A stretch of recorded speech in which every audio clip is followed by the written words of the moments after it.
Welcome to the Carnivore Family Channel, where every night is steak night. Today, I'm going to take you through how we pack our lunches to go.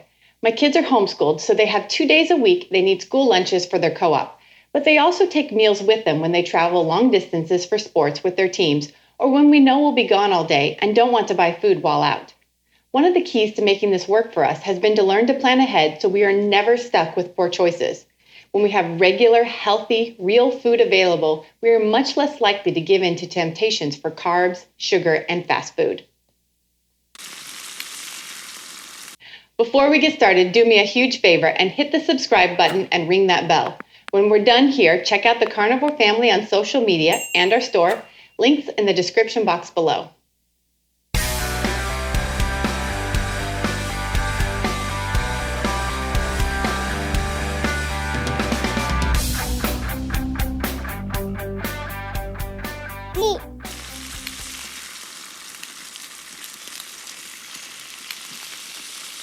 Hi, I'm Rebecca Reese, and these are my carnivore kids.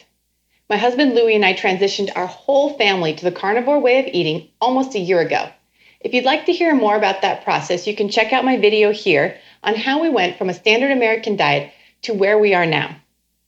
During the last year, we faced a lot of obstacles, and one of them was learning how to manage meals away from home. There are definitely times when we just run through the fast food line and order 40 to 50 plain burger patties. But that is just insanely expensive to do very often. We also have some go-to items that we get at the grocery store in a pinch, like meat and cheese roll-ups or a hot rotisserie chicken.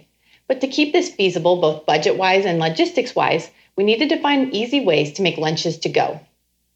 The first key we found to keeping everyone happy and minimizing food waste was to put the kids in charge of their own lunch menus.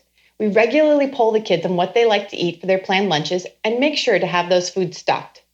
Early on, we kept a lot of processed meats available for this purpose because they didn't have to be cooked and they were easy to mix and match for variety. They enjoyed things like cheddar brats, little smokies, pepperoni slices, jerky, deli meats, and a wide variety of cheeses. As we grew more confident in our changes and as our taste buds changed, we naturally started shifting more towards cooked whole meats. We noticed that the processed meats began sitting longer and longer in the fridge as everyone started reaching for burgers, steaks, and wings first. But again, letting them decide what they want to pack makes a huge difference. If we tried to make everyone eat chicken wings on Tuesday and hamburger patties on Thursday, there would be a lot more frustration and waste, which leads to my second tip, prepping ahead. Most of the time the night before, we will start coaching the kids to think about what they want to eat the next day. Some are happy to just grab leftover steak or burgers or whatever we had for dinner, but most of them like to take charge and cook exactly what they want in their lunchbox. Typically, our 8-year-old will include about a half a pound of bacon in her lunch if it's available. If it's not, she's likely to make scrambled eggs for her lunch meal instead. Our teenage son usually goes for cut up steak or something like ground beef. At least 2 people will make chicken wings and the rest favor hamburgers. Our 6-year-old prefers to have 1 or 2 of everything. They also love it when we make homemade beef jerky or pork chips that they can take as well. They fill up their water bottles at home and take a can of sparkling water to go with their meal. What's nice about this approach is it allows them to take ownership of what they are eating and learn how to prepare and pack it. They've learned the portion sizes it takes to satisfy themselves. And when they get tired of something, they aren't forced to tough it out just because it's what mom made and packed. Don't get me wrong, we still help with the process. We'll usually grill a big batch of burgers or steak for the kids that want them and to help out the kids that waited too long to make a decision or ran out of time to cook. They're kids, and this is still a learning process. Our oldest son plays varsity soccer, and because of the rural nature of where we live, they often travel an hour for away games. His coach always ensures that the boys have a meal on the way back or they stop for fast food. The provided meals are usually something like meat and cheese sandwiches, chips, and a granola bar. He chooses not to eat this type of food anymore, so on these days, my son packs a meal for himself of meat and cheese roll-ups to take with him to ensure he has food to eat. His preference is a half a pound of roast beef and a half a pound of provolone or Havarti slices to go with it. When they stop for fast food, he usually just gets plain burger patties. These are not his preferred meal choices in general, but they are what he has worked out for himself to be the best options for his away games. Side note, people often ask what our kids' energy levels are like on a virtually zero carb diet. Don't you need carbs for endurance sports? Our son has been a starter for his soccer team all season, usually playing the full game, and has more endurance and energy than ever before.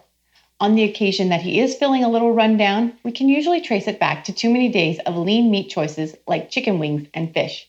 He eats a lot of butter with these options, but keeping fatty beef in the rotation really makes a difference. If you watched my video where I interviewed our kids, you'll also remember that our middle school daughter plays a softball, and she reports having more energy than ever before as well. Carnivore truly is a great way of eating for athletes. Now back to the packing tips. When planning what your packed meals will look like, try to think through the logistics. Will the kids have access to a microwave, or will they be eating the food cold? There are some foods our kids only like hot, so they don't take them when reheating isn't an option. Another question is, will this food be difficult to eat out of a lunchbox, sitting outside, or hanging with their friends? This is where the idea of steak bites came into our family's lives. If you take a whole steak, you also need a plate, a fork, and a steak knife, unless you want to just eat it like the Crudes, ripping off chunks of steak with their teeth.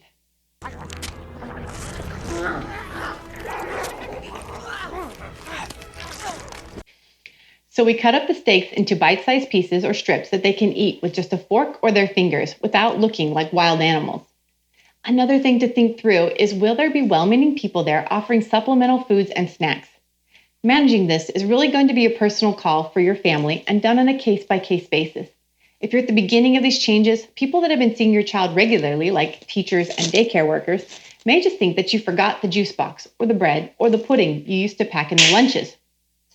You will also need to prepare for when outside snacks or party foods are brought for celebrations, which seems to occur almost weekly in my experience. Depending on your relationships with these people, I would also consider having a short conversation with them or sending a simple email letting them know that you're making some changes to the way your family eats, and to please let you know in advance if there will be any food provided at any time, so that if it doesn't align with your way of eating, which it won't, it never does, and you will make sure to provide alternatives for your child. Most people are accustomed to doing this now because allergies and food intolerances are so common. Makes you wonder. What? Just remember, you do not need to feel obligated to go into great detail, explain your choices, or justify them to others if you don't want to.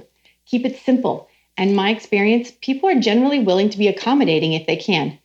Our kids are preparing to go to several overnight camps this summer, and the staff at each of them has been very willing to work with us. I'm going to do a whole video at the end of the summer on how that went. At the same time, you're going to have to start coaching your child in polite declining. No, thank you.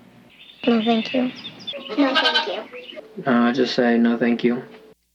This will take practice. There will be mistakes, and this will take time.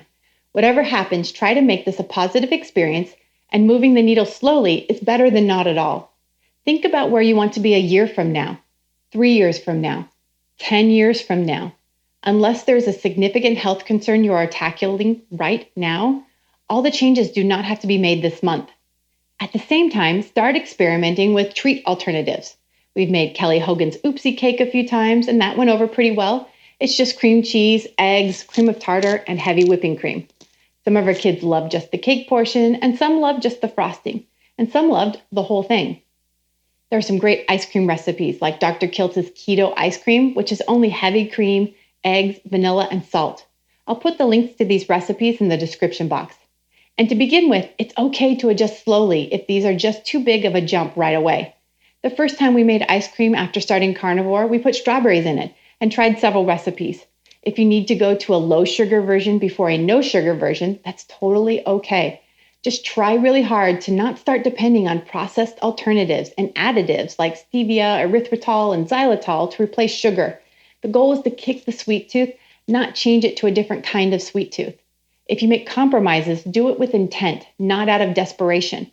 Consciously decide where your boundaries are going to be as a family and adjust them as needed over time. Set smaller, short-term goals and bigger, long-term goals. Think of yourself as a team working towards these goals as a family.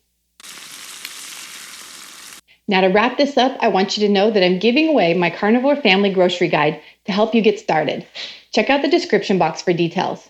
Leave a comment and let me know what you like to pack in your carnivore lunch. If you found any part of this video helpful, please consider sharing it with a friend or on social media. Smash that like button to show your support, and feel free to email me questions at carnivorefam@gmail.com.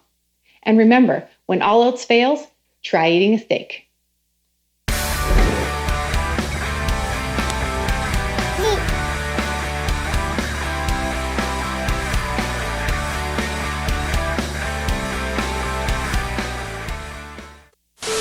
Today I'm going to take you through how we pack our lunches to go. My kids are homeschooled, so they have 2 days a week they need school lunches. Regular, healthy, real food available. We are much less likely to give into temptations for carbs, sugar, and fast food. One of the keys to making this work for us has been to learn to plan ahead so we are never stuck with poor choices.